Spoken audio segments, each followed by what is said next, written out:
With the rise of automation and AI technology, many people have asked the question, will robots take over the world? No, probably not. I mean, have you seen what robots can do lately? Regardless, humanity needs something to deal with a hypothetical robo-apocalypse, a trump card, an ace up the sleeve. That's where EMPs come in. Basically, they're directed pulses of electromagnetic radiation that fry and scramble electronics like a well-made omelet.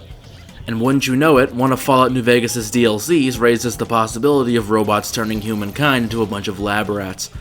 That's why today, I'm seeing how effective EMPs would be at stopping a second Armageddon, as I ask the question, can you beat Old World Blues with only pulse weapons?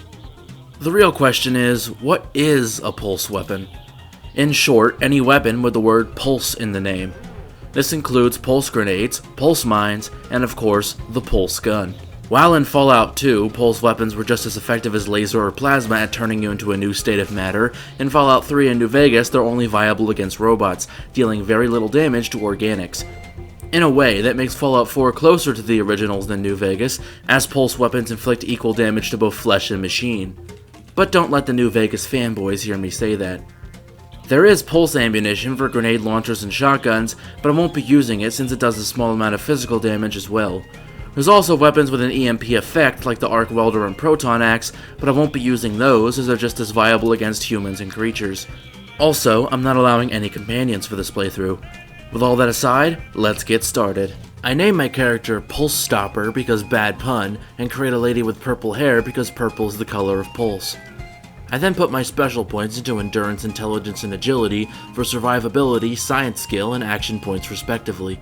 Strength is at 2 for the pulse gun's strength requirement, charisma and luck are dumped since the pulse gun is horrible with crits, and I put the rest of my points into perception for better energy weapon skill. I spam my way through the doc's quiz before tagging my skills, energy weapons because no duh, science for making better energy cells, and speech for someone we'll meet much later. For my traits, I go with fast shot and kamikaze so I can attack as many times as possible in VATS. I'll be attacking from close range and I have 10 endurance, so the negative effect shouldn't matter too much. I immediately sell most of my DLC items for a shovel, some stim packs, and a few energy cells, before massacring some innocent sarsaparilla bottles and attempting to pickpocket Cobb's Stealth Boy for an embarrassing amount of time. I'm not sure why I tried this considering he'll be face down in the dirt a few moments later, but oh well. Fixing Trudy's radio, I catch Victor checking out my gravesite, which I've honestly never seen before, and pick up my usual order of cigarette butts and a snow globe, as well as all the sweet loot buried 6 feet under. A quick chat with Ringo later, I run into a weird issue where my Pip-Boy is held at an angle. Apparently it has something to do with playing as a female character. Ignoring it for now, the battle between Goodsprings and the Powder Gangsters is over quick, netting me a Stealth Boy and a bunch of loot to sell. I then get a second Stealth Boy and some more loot from the schoolhouse safe. As it turns out, reassigning my gender fixes the Pip-Boy glitch. However, it still plays a small animation of adjusting it to the correct position. Discovering a nearby Powder Gangster camp levels me up, where I spread out my skill points and use intense training to bump my perception up to 7. I then try to steal some NCR mines and get promptly blown up for it, assert my dominance over Lacey who doesn't sell pulse mines, despite the wiki stating otherwise, steal some root beer, and report my findings at Nipton to both Ghost and Killborn for some easy EXP. This is enough to level me up again, where I get science to 60. My trek to Novak is interrupted when Malcolm Holmes of all people crashes the party, and this guy really struggles to kill a scorpion for whatever reason. Anyways, I discover the Mojave Drive-In for later, oddly enough encounter no raiders on the way, just skirt boys, and sell said skirt boys equipment for some easy caps. Well, I do encounter some raiders later on, but nothing the NCR can't handle. Taking the bill of sale from Jeannie Mae and everything in Cliff's closet to feed my ravenous OCD, I check his inventory for pulse grenades but don't find any. Enraged that the wiki has lied to me once again, I punch Jeannie Mae's head clean off her shoulders before stripping Boone naked and watching him slink to his post like a lost puppy. At Helios 1, I use a Stealth Boy to steal 6 pulse grenades from this box. I guess they put them here so you can fight through the robot security more easily. In the city of Boulders, I attempt to egg on our favorite private, but he meets an untimely end by the ass side of a rad scorpion.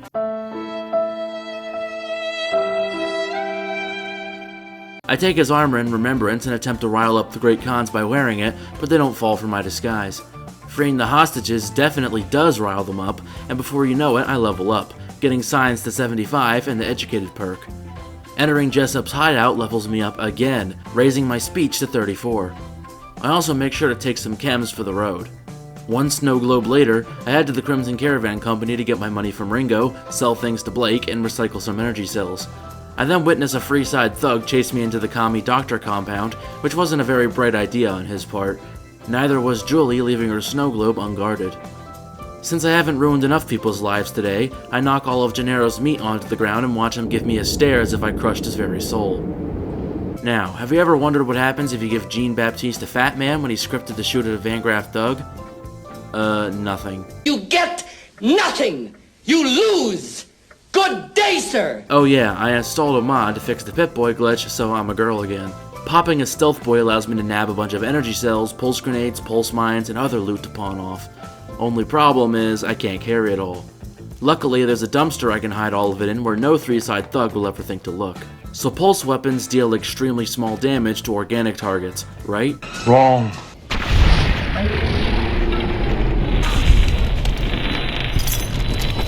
Yeah, when reverse pickpocketing a pulse explosive, the rules no longer apply, I guess.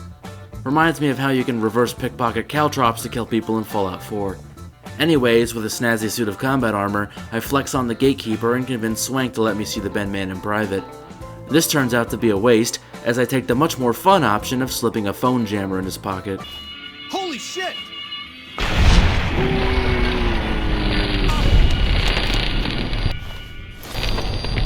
Oddly enough, nobody seems to react to their boss's legs getting turned into jelly.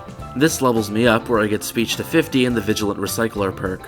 Considering the pulse gun uses 5 energy cells per shot, I'm gonna need it. After activating Yes Man, I nab the Vault Chick snow globe and turn them all into Mr. House, take the reward for the chip, and then turn off his life support chamber with a pulse grenade. Huh, I thought that would work. Oh well, I guess I'll just turn it into an electric chair. With Yes Man ragdolled on the floor, I level up again, getting speech to 66 and the comprehension perk. Trust me, that'll be invaluable later on. The boomers have an item of utmost importance to me, so I begin heading there right away, wasting a pulse grenade on George out of pure spite. Sticking to the left works as usual to avoid the artillery, and I get Colonel Blackwell's key from Pearl's locker, which is what I came here for, as well as some pulse mines and grenades in the munitions storage. Also, I gotta love how this guy teases me about his food. Hungry for grub? I bet you would. But Pearl didn't give me permission to sell to outsiders. To get through Vault 34, which is where the pulse gun is located, I'm gonna need some preparation. To that end, I run from a pack of ghouls to snatch a stealth boy at Repcon test site and run my sorry ass out of there. The ghouls have a limit as to how far they'll follow you, but it seems to vary from ghoul to ghoul. This one, for example, was a real stickler. I immediately put my 2 stealth boys to use in sneaking past the geckos and ghouls so I can pick up the first 2 passwords and get into the Overseer's office, but guess what? Pulse grenades and mines are enough to kill him, and I can't pickpocket him, so I have to use console commands to unlock the armory door and Colonel Blackwell's key to unlock the footlocker containing the pulse gun. If you consider this cheating, feel free to say I failed the challenge and leave a dislike. Technically, it's outside of the Old World Blues DLC, so I feel like it shouldn't count. What's even worse is that the pulse gun is found in very poor condition, meaning I have to use all my weapon repair kits on it. At least now I can finally start this goddamn DLC. This DLC starts with me getting knocked out, dragged behind a 7-Eleven, and having my kidneys removed to pay for someone's crack money. So basically, my average Thursday. I then loot some things and have to listen to several minutes of witty dialogue before actually being able to play. To make a long story short, Dr. Mobius bad, me need antennae, stealth suit and sound gun upgrade, me go get them. But before I do, I give myself enough experience to get to level 15, which is the level recommendation for this DLC. I also help Dr. O with his name.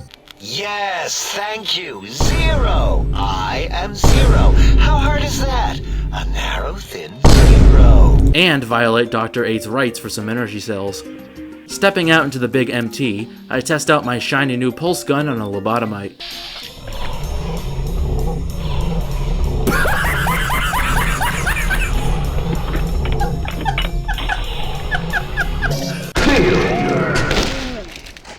Yeah, it's safe to say that I'll be avoiding organic enemies if I can help it. In the X8 Research Center, I do find the type of enemy the pulse gun excels at killing: robots. Even though the mechanical menaces here have EMP shielding, pulse weapons still inflict considerable damage to them. Also, this is a nitpick, but how the hell does mixing a lobotomite and a Mr. Handy make a robo-brain? The whole point is that lobotomites don't have a brain. Anyways, the pulse gun is more than capable of killing most enemies in one round of VATS, and fires fairly quickly. So aside from the lobotomites with hard-hitting melee attacks, the first test goes fairly smoothly. As for dealing with Gabe, not so much. Despite being a cyberdog, it seems he doesn't take any extra damage from pulse weapons, or the damage is so minimal I can't tell.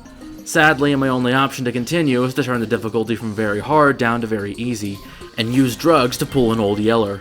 Stomping some scorpions levels me up, where I dump my points into medicine and get the Action Girl perk. Speaking of Robo-Scorpions, while they do hit fairly hard, they're also quite easy to avoid and their tails are easy to target in VATS, so more of an annoyance than a real threat. However, I somehow get stuck between a pipe and a hard place, meaning I have to load a save due to enemies being around not letting me fast travel. Eventually, I managed to get back to the sink, training with the Central Intelligence Unit and repairing my pulse gun. On the way, I pick up a Valence Radii Accentuator, which I wear instead of my beret due to the increased DT, endurance boost, and health regen. At the X2 transmitter array, the Protectrons are quite easy to deal with. The skeleton with a flamethrower is not. Trauma harnesses seem to take no extra damage from pulse weapons as well, despite being mechanical in nature, so I'm forced to ignore them. When I reach the top, he decides to put away his flamethrower and pummel me with his tiny, bony hands. As you'd expect, it's not very effective. I take the X2 antenna, make my way down the array, and run my ass over to the Saturnite research facility for some unexplainable reason. I do kill some handies and level up, getting medicine to 85, so it wasn't entirely pointless. I then head over to X13 where I assemble the best waifu in the game. Who do you think is cuter, Dr. Klein or Dr. Boros? To make the stealth test considerably easier, I just wipe out all the robots and turrets beforehand. You'd think the game wouldn't let you do this, but nope. This allows me to breeze through all 3 stealth tests with very little difficulty, and before you know it, I level up, maxing out medicine and getting here and now to raise speech to 87. I then flirt with Dr. Boris. Impregnate you? What? Do you want to make me vomit inside my tank? The mere notion makes the edges of my biomed gel crystallize into asymmetrical patterns. Give Dr. Dala an anatomy-gasm. Ooh, purple, purple, ooh, bloop, bloop, bloop, purple. Ba, ba, bloop, ba, ba, bloop, ba, ba, bloop. Whew, last little bit there. Thank you, lobotomite. Please, you must come. And set off to Higgs Village to kill the unique Robo-Brain superego. I figured that since my arsenal is the Amish's wet dream, I might as well test it against some of the tougher bots in this DLC. Since pulse grenades scale off explosive skill instead of energy weapons, they aren't nearly as effective as I thought they'd be. No matter, as a volley from my pulse gun takes them out rather quickly. My next target is 0100111110110011001101, but the Berserk Securitrons can absolutely demolish me with their missile launchers. Since the pulse gun has a delay after pulling the trigger, the best tactic is to fire, step out from behind cover, and slip back behind cover until they're all dead. Mr. Binary goes down to the same method. I then pick up the personality data for the best character in the game, Muggy. You! Hey you! Yeah, you! Got any mugs? What do you want, mugs, huh? You some kind of sick mug hoarder? Oh god, give me the coffee cup, please! It's sitting there in your pack, taunting me! Of course I'm obsessed. They made me this way. You think I don't know how crazy I sound? Of course I do! They programmed me to know that too! They made me just to torture me. But you know, it's the neglect that hurts the most. Hey, everybody, let's turn ourselves into robot brains in jars. Do you know how many coffee cups giant robot brains in jars use on a daily basis? Not fucking many! I try to put the poor bastard out of his misery, but apparently he was the one NPC designed by Bethesda, as he's essential. Making it to the Forbidden Zone, I end up using all my pulse grenades and a bunch of healing items dealing with the giant cesspit of scorpions outside the door. The giant one inside is actually pretty easy, as for some reason it doesn't notice me until almost all its health is gone. Even when it does, its laser misses and I crash its ass to desktop. This levels me up where I put points into sneak, survival, and repair and get the second rank of toughness. Before facing Mobius, I head back to X8 to get the force field upgrade for the sonic emitter, which I use to rob him blind. And then I pump him and his scorpions full of electromagnetic radiation.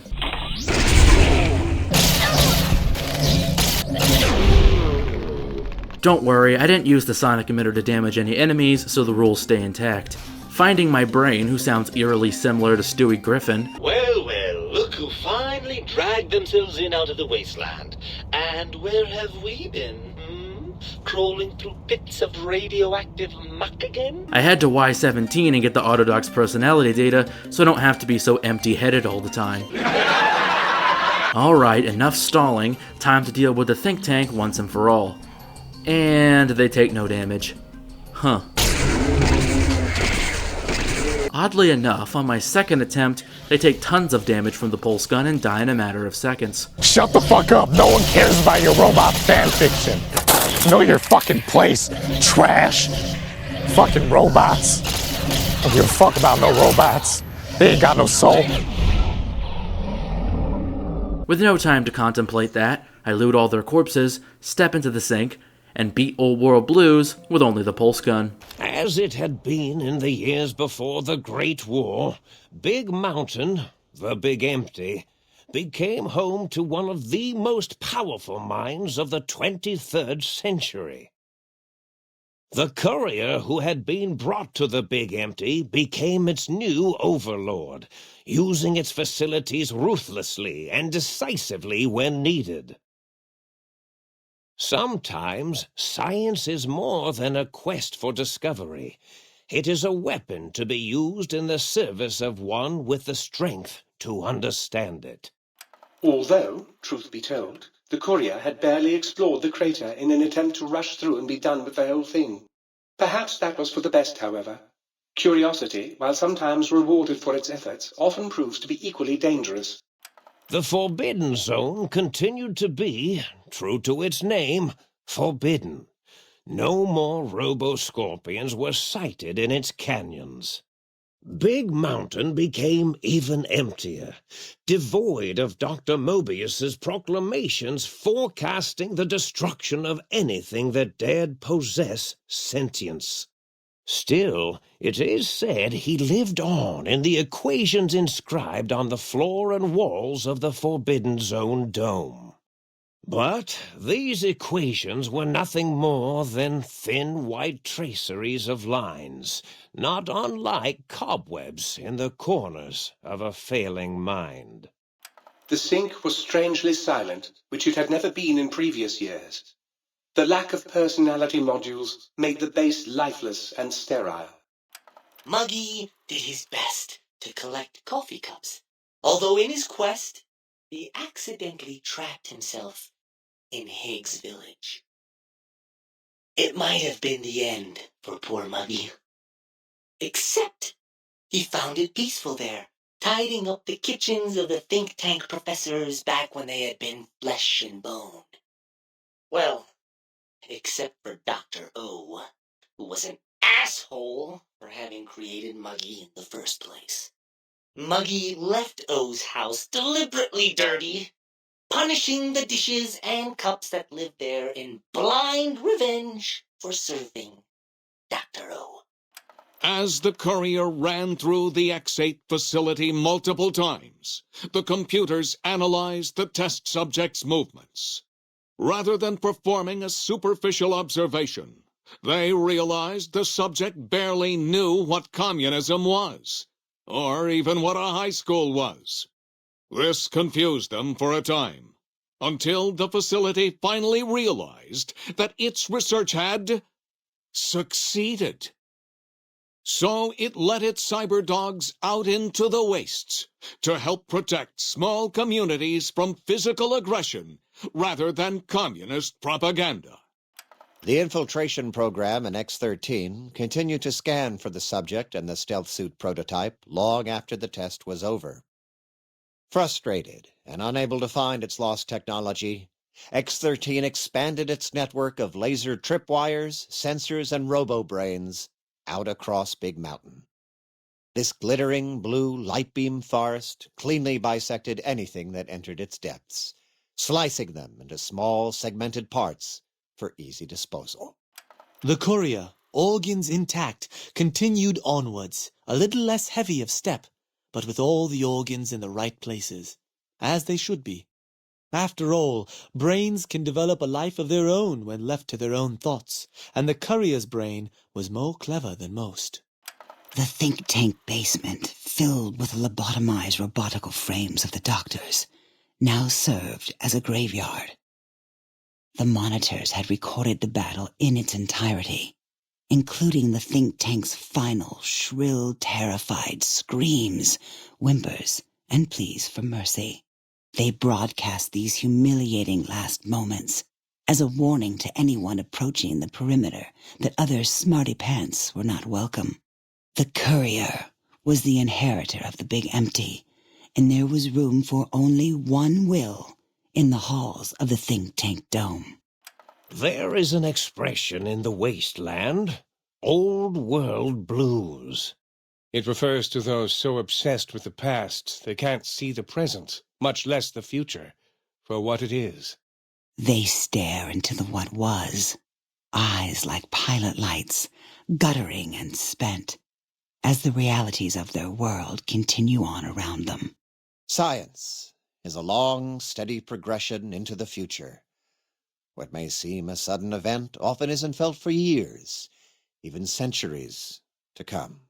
The Big Empty lived up to its name, a hollow crater of failures of a past era, a last sad statement of the old world. In the time following the Second Battle of Hoover Dam, Old World Blues became more than a catchphrase. It became a reality, a withering form of nostalgia for times long past. It can be easy to see science as evil, technology unchecked as the source of all ills, all misfortunes. With the courier at the helm, it was all this and more. Old world blues, new world misery. The two became one in the courier's shadow. We could say more, but the stories in the Big Empty speak for themselves. Now armed with the transportal ponder, the courier could return to the dome at any time and crack open the secrets of the Big Empty one by one. The sink sat vigilant, waiting for its master to return, shoes covered in Mojave dust. Only one road yet remained, and it was one the courier had to walk alone. But we're not done yet. I figure that since I'm halfway there, I might as well finish the rest of the main quest. By the way, finishing Old World Blues leveled me up and I got the Laser Commander perk, which affects the pulse gun despite it not being a laser weapon. Veronica says that because of the pulse gun, the Brotherhood are at the same level as the average Wastelander, so I put that theory to the test.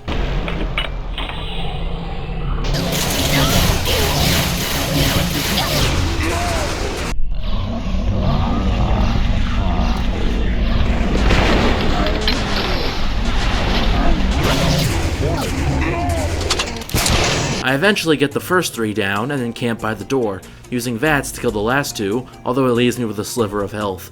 Killing Ramos, an unnamed paladin, and a turret, I realize my gun will be useless against the ones wearing recon armor, so I leave to formulate a plan. Well, as these bark scorpions show me, the pulse gun isn't completely useless against organics, so at least I have some hope. I shove all my mortal possessions into a garbage can so I can take some Brotherhood armor and weapons to sell to Vendertron. After I hear a guy get absolutely violated by missiles, I take all the weapons I stole from the Van Graffs earlier and sell them to Vendertron as well. I then make trails to Red Rock Canyon for a very important reason. Yep, with my high science skill, I can teach Jack a whole bunch of chem recipes, netting me a bunch of chems and XP in the process. The only downside is I have to hear his extremely stupid catchphrase over and over. Grootalicious. Grootalicious. Grootalicious. I know your pain now, Brickmaker. I also steal all the drugs around the camp and buy out Jack's stock multiple times, so suffice it to say, I'm more stocked than the Godfather. Going back to Hidden Valley, I expected a hard fight, but I forgot you can reprogram the turrets to fire on everyone if you have a high enough science skill, so I just sit back, relax, and listen to the sweet sounds of death.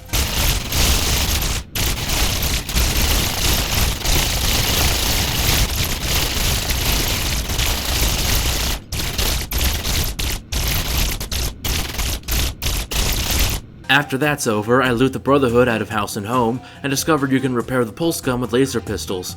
Huh, neat. Apparently the turrets missed one of the scribes, so I lure him into the hallway and let him get vaporized. As for the Elder, I managed to take out the 2 paladins guarding him and Harden, but he picks up one of the Gauss rifles and shoots me in the back.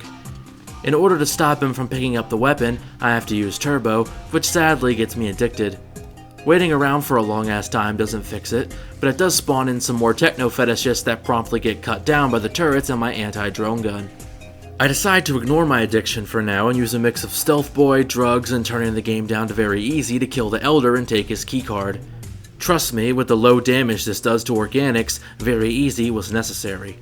Inflicting the same fate on a few more scribes, including Head Scribe Taggart, I use their keycards to blow up the base and be done with the Brotherhood once and for all. Next faction I have to deal with is the Boomers. I sit through Pete's speech and recover the injured patients, but even with a magazine, my repair skill is 5 points short to fix the solar panels. So I head to Hoover Dam and... Holy shit!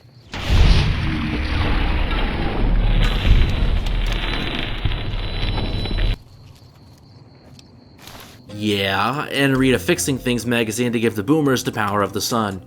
Talking with Pearl, sorry for stealing your key and all your pulse grenades by the way, she tells me to swim to a 300-year-old plane and raise it to the surface. Why it hasn't rusted into a pile of debris by now is beyond me. Anyway, since I have 10 endurance, this mission is a piece of cake. After another drug run with Jack, curing my addiction using Julie, and getting reinforced Mark II combat armor from Vendatron, I find out that pulling out the transportal ponder makes the Omertas hostile, despite it not being a weapon. Since I don't have a high enough sneak skill to slip my grenades in and pull a Nurbit, I do this quest the boring way, pickpocketing Al Capino, making Troik melt the guns, killing Mortimer and Marjorie in between because I was bored, and Capino's not coming up to kill the bosses. In a stroke of luck, pickpocketing Nero to turn him hostile makes Capino appear out of thin air, finishing the quest. I swear, this game surprises me every time I play it. My next task is to fight my way past a bunker full of robots, so do I really have to tell you how this went? Right there. Unable to continue. Unable to continue. Hold it. Please step into the open and identify yourself. Please step into and identify yourself. I then walk to the El Dorado substation to discover it preemptively, but this lady running at me scares me away to Red Rock Canyon. And while waiting for Jack's inventory to reset, this happens.